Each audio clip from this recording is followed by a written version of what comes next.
filter in. Good to see you all here, bright and early. Not sure if anyone went out on the town last night. We got a great day, great morning lined up to send you all off. And to start, we're going to hear from Mimi Turner from the Lad Bible. And she is marketing director there. She's going to talk about the power of audience, driving audience through mobile and social. Mimi.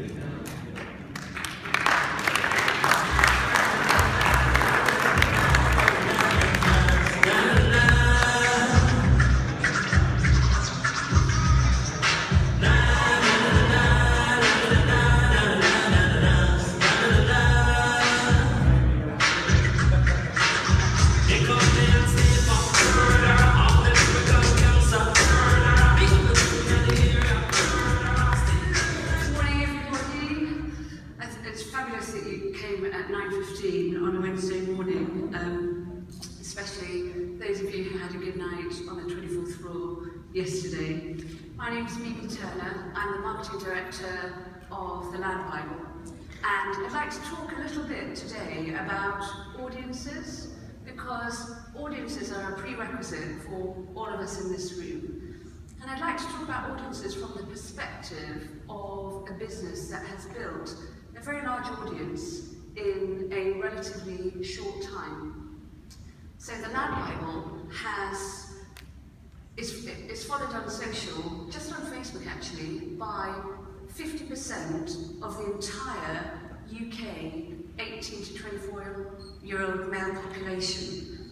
And I've been in media for a while, both as a journalist and then in a big, quite traditional media company. And I could be wrong, but I don't think that there has been a brand which has built an audience of half a very difficult to reach demographic. So what I want to do is I want to talk about what we're seeing from that perspective, and I'm going to show you what it feels to be us disrupting traditional media. I really like this slide. There's a caption for the slide virtually every day of the year. This is also, in case you've ever wondered, it's what it's like to be the only woman in an all-male boardroom. That's probably a conversation for another time, but if you wonder what it felt like, this is what it feels like. I want to take you through some numbers about our business, but just to kind of canter through who we are. The business is 4 years old, as I said, actually 3.5 years old. We have 26 million followers on social media. My CEO is 24 now. We have half the male population and nearly 20% of the female population in the 18 to 24-year-old demographic. And we've got some pretty big numbers. We drive some extraordinarily large amounts of reach, and video is increasingly a large part of our proposition. And we worked it out that we actually play less video out on Facebook than we used to, but we're delivering 1,000 years of viewing across our brands on Facebook every month. 1,000 years, a millennia of viewing, and that is all an aggregate of short form, and that's a really interesting area for us. So monthly video viewing time is 1,000 years. One of the things that people ask me is, how did the Lad Bible get so big? And there are, that's an easy question. There's a lot of depth to the answer to that question. But one of the things that really helped us is that in my view, 3 years ago there was something like a year zero. There was the clock stopped and started again, and content became something that you could access easily through mobile. So the ubiquity of mobile smartphones drove social channels, and costs of accessing that kind of content became very manageable because you had a manageable data package and you knew what it was costing, or you could connect to Wi-Fi.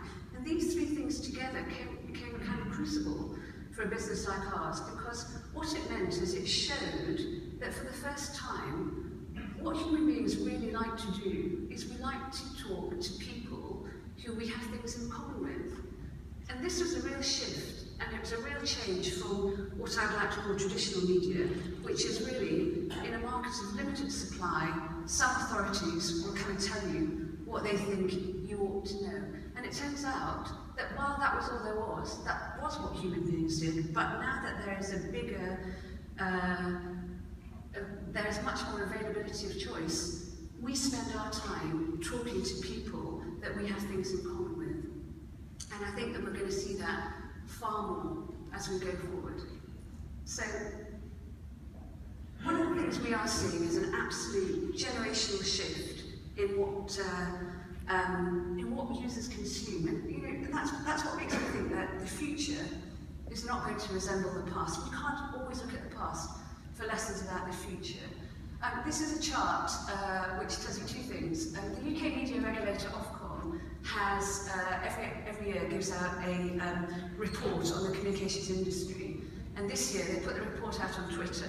I happen to follow the broadcasting minister, so that's how I picked it up. The discovery was entirely in social, and what Ofcom said is that children aged 12 to 15 have fundamentally different communications habits even than 18 to 24-year-olds. So we're seeing in under 24s 2 cycles of consumers who use their time to do different things. Now the chart at the bottom is actually not from Ofcom, it's from an analyst called Benedict Evans at Anderson Horowitz, who I'm sure everybody in the room knows about. So they sift through vast amounts of information and data, and they come up with some really clever things.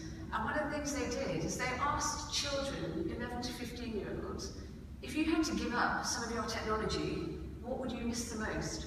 Now, I know you probably can't see it, but they asked about game consoles, PCs, TV sets, and other things. And of the things that girls and boys missed, it would have been their mobile. Now, for me, that's relatively interesting, but the most interesting thing is that 11 to 15-year-olds have all this stuff. They have all this stuff. They have the choice of consoles and TVs and mobile. And, you know, when I was 11, I had sellotape. I had sellotape and a stick, and that's how you made your entertainment. That was what you did. And if you had a bike, you were lucky, and you might have played Monopoly. And that's what we did when we were 11 and 15. And the other thing about when I was 11 is that I did virtually exactly the same things that my parents did. They watched television, they listened to records, they listened to the radio, they read newspapers and magazines. And I did all of those things. I might have done them in a different, I might have listened to different music, I might have read different magazines, and I might have listened to different radio. But fundamentally, it was completely recognisable. And now I have a 12-year-old and a 14-year-old. I have absolutely no recognition of what they actually do. I have to sit them down and say, why is it you want to watch 72 hours straight of Stampy and Squid, and then go onto Tumblr to find out more about it? You know, these habits are not something that the traditional media producers are even going to be able to understand. And this generation is absolutely able to curate its own experience. And the thing about a generational shift is that you're either on one side or you're on the other side. Just want a quick show of hands. Does everybody know why this slide is funny? Yes, excellent. So did I. I'm just going to say, I know why that slide is funny, and I don't text like that. But anyway, I wanted to talk about 3 words that I hear a lot, and you hear them a lot, especially in industries which I think are struggling to grasp the extraordinary shifts that we're living through. And those 3 words are people will always. People will always, you hear it in television, people will always watch television. So an interesting thing that's happened in television is that young people don't actually watch very much television. And this is a real trauma for television executives because they want to believe that their model and their monetization model, which produces an hour-long show, is going to be impervious to change. So even though they have teenage children who don't watch television, they're quite often keen to say, you know, people will always watch television. And I think you also hear this in print.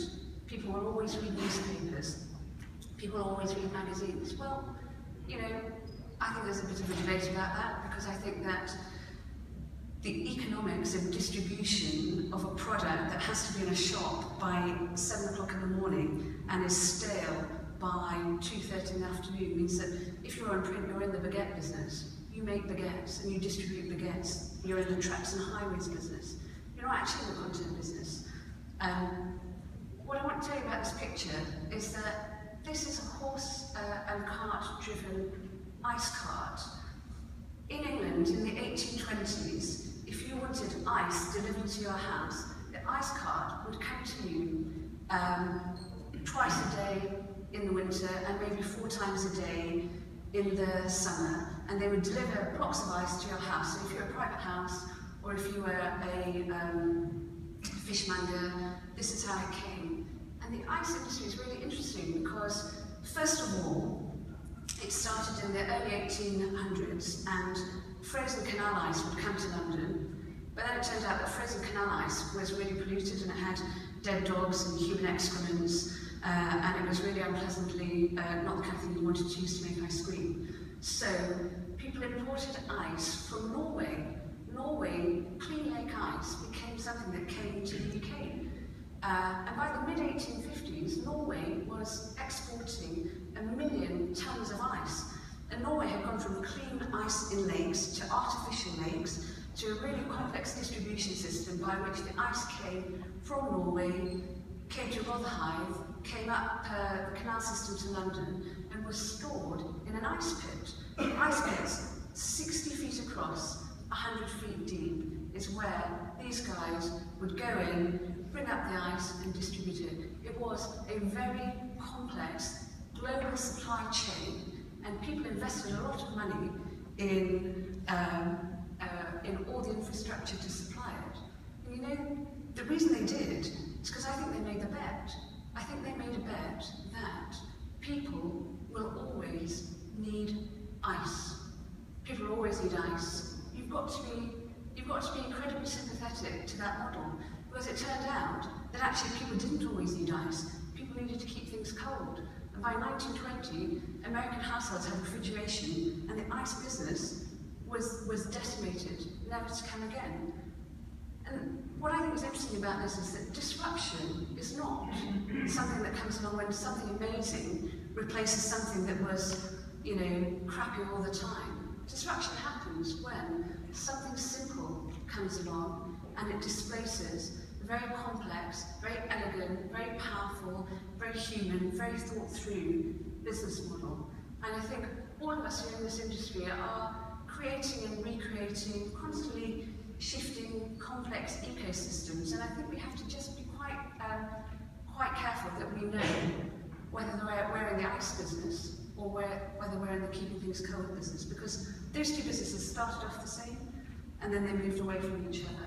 Just in the way that the newspaper business supplied the need for news. Initially, those two were absolutely locked together, and then over time they have become further and further apart, and a lot of stuff now sits in the middle of news in newspapers.